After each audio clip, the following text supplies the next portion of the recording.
നമസ്കാരം. ടൈം മീഡിയയിലേക്ക് സ്വാഗതം. നമ്മുടെ പ്രിയപ്പെട്ട ഗോവിന്ദചാമി ഇന്ന് രാവിലെ ഒന്ന് ജയിലിൽ ചാടി നോക്കി. ഉടൻ തന്നെ അദ്ദേഹം പിടിക്കപ്പെട്ടു. പാവം വീണ്ടും അഴിക്കുള്ളിലായി തീർന്നിരിക്കുകയാണ്. ഒറ്റക്കൈയനായ ഗോവിന്ദചാമി ഇത്രയും ഉയരമുള്ള ജയിൽ ചാടിയത് നിരവധി സംശയങ്ങളാണ് ഉയർത്തുന്നത്. പെട്ടെന്ന് എനിക്ക് ഓർമ്മ വന്നത് ഒരു കഥയാണ്. കഥയാണോ സംഭവിച്ചതാണോ എന്നറിയില്ല. നിങ്ങളിൽ ചിലരെങ്കിലും കേട്ടിട്ടുണ്ടാവും. നമ്മൾ വീടുകളിൽ പട്ടിയും പൂച്ചയൊക്കെ പെറ്റ് ആനിമൽസ് ആയിട്ട് വളർത്താറുണ്ട്. ഒരാൾക്ക് വളർത്താൻ തോന്നിയത് പട്ടിയേനെയും പൂച്ചേനെയും ഒന്നുമല്ല, മറിച്ച് ഒരു പെരുമ്പാമ്പിനെയായിരുന്നു. ഒരു കുഞ്ഞു പെരുമ്പാമ്പിനെ വളർത്തി വളർത്തി വലുതായി വന്നു. അവർ ഒരുമിച്ചൊരു കട്ടിലാണ് കിടക്കുന്നത്. പെരുമ്പാമ്പ് നന്നായി ആഹാരമൊക്കെ കഴിച്ച് വളർന്ന് നല്ല നീളവും വണ്ണവും ഒക്കെ വെച്ച് കഴിഞ്ഞപ്പോൾ സാധാരണ പെരുമ്പാമ്പ് അയാളുടെ കൂടെ കട്ടിലിൽ കിടക്കാറുള്ളത് ചുരുണ്ടാണ്. പക്ഷേ ഇയാൾക്ക് കുറച്ച് ദിവസങ്ങളായിട്ട് മനസ്സിലാകുന്നു പെരുമ്പാമ്പ് ആഹാരം എടുക്കുന്നില്ല, അതിന് തീരെ വിശപ്പില്ല. അത് മാത്രമല്ല, ഒരു രാത്രിയിൽ അയാൾ ശ്രദ്ധിച്ചപ്പോൾ തൻ്റെ കൂടെ നിവർന്ന് തൻ്റെ പോലെ മനുഷ്യൻ കിടക്കുന്ന പോലെ നീളത്തിൽ ആ കട്ടിലിൽ പെരുമ്പാമ്പ് കിടക്കാൻ തുടങ്ങി. അപ്പോൾ ഇയാൾക്ക് വളരെ വിഷമം തോന്നി. അയാൾ നേരെ പെരുമ്പാമ്പിനെ എടുത്തുകൊണ്ട് മൃഗാശുപത്രിയിൽ ചെന്ന് ഡോക്ടറോട് പറഞ്ഞു, നന്നായി ആഹാരം കഴിച്ചുകൊണ്ടിരുന്ന ആളാണ്, ഇപ്പോൾ ആഹാരം തീരെ കഴിക്കുന്നില്ല, മെലിഞ്ഞു പോയിരിക്കുന്നു. അതോടൊപ്പം തന്നെ ചുരുണ്ടുകൂടി കടന്നിരുന്ന അവൻ ഇപ്പോൾ നീളത്തിലാണ് കിടക്കുന്നത്. ഉടൻ തന്നെ ഡോക്ടർ അയാളോട് പറഞ്ഞു, ഇത് നല്ലൊരു ലക്ഷണമല്ല, ഇതൊരു അപകട ലക്ഷണമാണ്. കാരണം ആഹാരം കഴിക്കാതിരിക്കുന്നത് മറ്റൊന്നിനും വേണ്ടിയല്ല, തൻ്റെ കൂടെ തൻ്റെ തലമുതൽ കാല് വരെ നീണ്ട് കടർന്ന് തൻ്റെ നീളത്തിനൊപ്പിച്ച് അവന് നീളമായോ എന്ന് നോക്കുകയാണ്. എന്തിനാണെന്ന് വെച്ചാൽ ഇന്ന് രാത്രിയോ അല്ലെങ്കിൽ അടുത്ത ദിവസം രാത്രിയോ തന്നെ അവൻ തിന്നിരിക്കും. ഇത് കേട്ട അയാൾ പേടിച്ചുപോയി. പെരുമ്പാമ്പിനെ എവിടെയോ കാട്ടിൽ ഉപേക്ഷിച്ചു എന്നൊക്കെയാണ് കേട്ടത്. എന്തിനാണ് ഇത് പറഞ്ഞതെന്ന് ചോദിച്ചാൽ, കേരള പോലീസിന് തന്നെ നാണക്കേടായി ഈ വൻ സുരക്ഷാ വീഴ്ച മാറിയിരിക്കുകയാണ്. നമ്മളുടെ പെരുമ്പാമ്പിന്റെ കാര്യമല്ല, നമ്മുടെ ഗോവിന്ദചാമിയുടെ കാര്യമാണ് പറഞ്ഞു വരുന്നത്.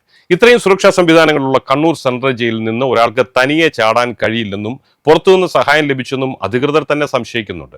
ഇവിടെ നമ്മൾ ചർച്ച ചെയ്യേണ്ട വിഷയം ഗോവിന്ദചാമിയുടെ ജയിൽ ചാട്ടമോ തിരിച്ചുള്ള പിടികൂടലോ ഒന്നുമല്ല, മറിച്ച് ആർക്കും തിരിച്ചറിയാൻ കഴിയാത്ത വിധം ശാരീരികമായി സ്വയം ക്ഷീണിപ്പിച്ച ഗോവിന്ദചാമിയുടെ ശരീരത്തെക്കുറിച്ചാണ്. ഞാൻ മുൻപ് പറഞ്ഞ പാമ്പിന്റെ കാര്യം പറഞ്ഞതുപോലെ അയാളുടെ ലക്ഷ്യം വളരെ വ്യക്തമാണെന്ന് അയാളുടെ ശരീരം കണ്ടാൽ നമുക്ക് മനസ്സിലാക്കാം.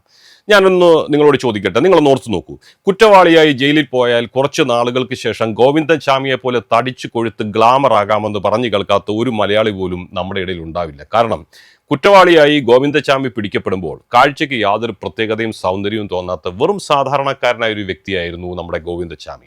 എന്നാൽ കുറച്ച് നാളുകൾ മാത്രം നീണ്ട ജയിൽ വാസത്തിൽ ഗോവിന്ദചാമി തമിഴ് സിനിമാ താരത്തെ പോലെ തടിച്ച് കൊഴുത്ത് ഉരുണ്ടുവന്നു. നല്ല ഗ്ലാമറായി തീർന്ന പഴയ ഗോവിന്ദചാമിയായി യാതൊരു ബന്ധവും തോന്നാത്ത വിധം ശാരീരികമായി കരുത്തനായി തീർന്നു നമ്മുടെ ഗോവിന്ദചാമി. എന്നാൽ ഇന്നത്തെ ഗോവിന്ദചാമിയുടെ കോലം കാണുമ്പോൾ പെറ്റതള്ള പോലും സഹിക്കില്ല. ഇന്നത്തെ ആ വിഷ്വൽസ് കണ്ടിട്ട് സങ്കടം തോന്നി. എന്തുകൊണ്ട് ജയിൽ അധികൃതർ ഈ അപകടം മണത്തില്ല എന്ന് സാമാന്യ ബുദ്ധിയുള്ളവർ ചോദിച്ചു പോകും കേട്ടോ. ദീർഘനാളുകളായി അയാൾ ജയിൽ ചാടാനായി ഉറപ്പിച്ച് ഭക്ഷണ കാര്യങ്ങളിലടക്കം ശ്രദ്ധ വെച്ച് ഏത് ചെറിയ ഒരു പഴുത് കിട്ടിയാലും അതിലൂടെ രക്ഷപ്പെടാൻ പാകത്തിൽ സ്വന്തം ശരീരത്തെ ക്ഷീണിപ്പിച്ച് ചുരുക്കി കളഞ്ഞത് ക്രാന്തദർശികളായ ജയിൽ ഉദ്യോഗസ്ഥർക്ക് എന്തേ മനസ്സിലാക്കാൻ കഴിഞ്ഞില്ല എന്ന ചോദ്യം അന്തരീക്ഷത്തിൽ ഉയരുന്നുണ്ട്. തീർച്ചയായും ജയിൽ ചാട്ട പ്ലാനും പദ്ധതിയും പുറത്തുനിന്ന് തന്നെയാണ് എന്ന് പറയേണ്ടി വരും. ഉദ്യോഗസ്ഥരിൽ ആരെങ്കിലുമൊക്കെ നമ്മുടെ ഗോവിന്ദചാമിയെ വഴിവിട്ട് നന്നായി സഹായിച്ചിട്ടുമുണ്ടാകും. രാവിലെ നടത്തിയ സെൽഫ് പരിശോധനയിലാണ് ഗോവിന്ദചാമി ജയിൽ ചാടിയതായി അറിഞ്ഞത്. തുടർന്ന് 7:10 ജയിൽ അധികൃതർ പോലീസിനെ ഈ വിവരം അറിയിക്കുന്നത്. കൊടുംകുറ്റവാളിയായ ഗോവിന്ദചാമിയെ പിടികൂടാൻ സഹായിച്ചത് വിനോജ് എന്ന് പറയുന്ന ഒരു വ്യക്തിയും ഒരു ഓട്ടോ ഡ്രൈവറുമായിരുന്നുവെന്ന് വാർത്തകളിൽ കാണുന്നു. ഈ വിനോജ് രാവിലെ ഓഫീസിലേക്ക് പോകുന്നതിനിടെയാണ് ഗോവിന്ദചാമി എന്ന് സംശയം തോന്നുന്ന ഒരാൾ റോഡിന്റെ സൈഡിലൂടെ നടന്നു പോകുന്നത് ഈ വിനോജ് കാണുന്നത്. ബൈക്ക് നിർത്തി കാര്യം ചോദിച്ചപ്പോൾ കാര്യം പൂർണ്ണമായും അദ്ദേഹത്തിന് മനസ്സിലായി. എടാ അവിടെ നിക്കടാ എന്ന് പറഞ്ഞപ്പോഴേക്ക് അയാൾ പെട്ടെന്ന് നടന്നു നീങ്ങി ഗോവിന്ദചാമി എന്ന് വിളിച്ചപ്പോൾ അയാൾ തൊട്ടടുത്തുള്ള മതിൽ ചാടിക്കടന്ന് രക്ഷപ്പെടാൻ ശ്രമിച്ചു. അപ്പോഴേക്കും അടുത്തുണ്ടായിരുന്ന ഒരു ഓട്ടോ ഡ്രൈവറെയും കൂട്ടി അദ്ദേഹം ഗോവിന്ദചാമിയെ പിന്തുടരാൻ ശ്രമിച്ചു. ഏതായാലും ഇതിനിടെ വിനോജ് ടൗൺ പോലീസ് സ്റ്റേഷനിൽ വിവരം അറിയിക്കുകയും ചെയ്തു. ഒരു കൈ മാത്രമുള്ള ഗോവിന്ദചാമി ഒരു കറുത്ത പാന്റും കള്ളി ഷർട്ടുമായിരുന്നു ധരിച്ചിരുന്നത്. ഒരു ഭാണ്ഡം പോലെ എന്തോ ഒന്ന് തലയിൽ വെച്ചിരുന്നു എന്ന് കേൾക്കുന്നു. മുറിഞ്ഞുപോയ കൈ ആ ഭാണ്ഡത്തിനുള്ളിലേക്ക് മറച്ചു വെക്കുന്നതിന് വേണ്ടിയിട്ടായിരുന്നു ഈ ഭാണ്ഡക്കെട്ട് അയാൾ കയ്യിൽ വെച്ചിരുന്നത്. ഇത് തന്നെയാണ് വിനോജിന് പെട്ടെന്ന് അയാളെ കണ്ടപ്പോൾ ഒരു സംശയം തോന്നാനുള്ള കാരണവും. ജയിൽ ചാടിയ ഗോവിന്ദചാമി നടന്നു പോകുന്നതിന്റെ CCTV ദൃശ്യങ്ങളും പുറത്ത് വന്നിട്ടുണ്ട്. ഒരു അസ്വാഭാവികതയും ഇല്ലാതെ ഒരു കള്ളന് ചേരുന്ന സകല ശാരീരിക നിലയം അയാൾക്കുണ്ടായിരുന്നു. വളരെ സ്വാഭാവികമായി നടന്നു പോകുന്ന ദൃശ്യങ്ങളാണ് നമ്മൾ കണ്ടത്. അത് കഴിഞ്ഞ് തളാപ്പിലെ ആളൊഴിഞ്ഞ വീട്ടിലായിരുന്നു ഗോവിന്ദചാമി ഒളിക്കാൻ ശ്രമിച്ചത്. പോലീസ് വീട് വളഞ്ഞപ്പോൾ രക്ഷപ്പെടാൻ വേണ്ടി ആ വീടിന്റെ കിണറ്റിലേക്ക് ഗോവിന്ദചാമി ചാടി. ഇവിടെ നിന്നാണ് പോലീസ് പിടികൂടിയത്. രാത്രി 1:10 ഗോവിന്ദചാമി ജയിൽ ചാടിയതെന്നാണ് പുറത്തു വരുന്ന വിവരം. ജയിൽ കമ്പി മുറിച്ചാണ് പുറത്തിറങ്ങിയത്. തുണി കൊണ്ട് കയർ പോലെ കെട്ടിയാണ് മതിൽ ചാടിയത്. മതിലിന് മുകളിലെ ഇലക്ട്രിക് ഫെൻസിംഗ് പ്രവർത്തനരഹിതമായിരുന്നു എന്ന വിവരവും പുറത്തു വരുന്നുണ്ട്. അതിനെക്കുറിച്ചും അന്വേഷിക്കേണ്ടിയിരിക്കുന്നു. 2011 ഫെബ്രുവരി 1 ഷൊർണൂർ പാസഞ്ചർ ട്രെയിനിൽ വെച്ചായിരുന്നു സൗമ്യയെ ക്രൂരമായി പീഡിപ്പിച്ച് ഈ ഗോവിന്ദച്ചാമി കൊലപ്പെടുത്തിയത്. കൊച്ചിയിലെ സ്വകാര്യ സ്ഥാപനത്തിലെ ജീവനക്കാരിയായ സൗമ്യ എറണാകുളം ഷൊർണൂർ പാസഞ്ചർ ട്രെയിനിൽ വീട്ടിലേക്ക് മടങ്ങുമ്പോൾ ട്രെയിനിൽ നിന്ന് തള്ളിയിട്ട് ബലാത്കാരം ചെയ്ത് കൊലപ്പെടുത്തി എന്നാണ് ഗോവിന്ദച്ചാമിക്കെതിരായുള്ള കേസ്. തമിഴ്നാട് സ്വദേശിയായ ഗോവിന്ദച്ചാമി സൗമ്യയെ ട്രെയിനിൽ നിന്ന് പുറത്തേക്ക് തള്ളിയിട്ട് ക്രൂരമായി പീഡിപ്പിച്ച് കൊലപ്പെടുത്തി എന്നായിരുന്നു പോലീസ് കണ്ടെത്തിയത്.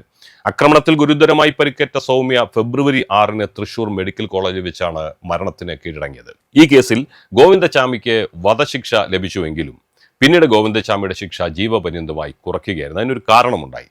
വധശിക്ഷ നൽകിയ തൃശൂർ അതിവേഗ കോടതിയുടെ വിധിക്കെതിരെ ഗോവിന്ദച്ചാമി നൽകിയ ഹർജിയിലാണ് രഞ്ജൻ ഗൊഗോയ് അധ്യക്ഷനായ സുപ്രീം കോടതി ബെഞ്ചിന്റെ വിധി.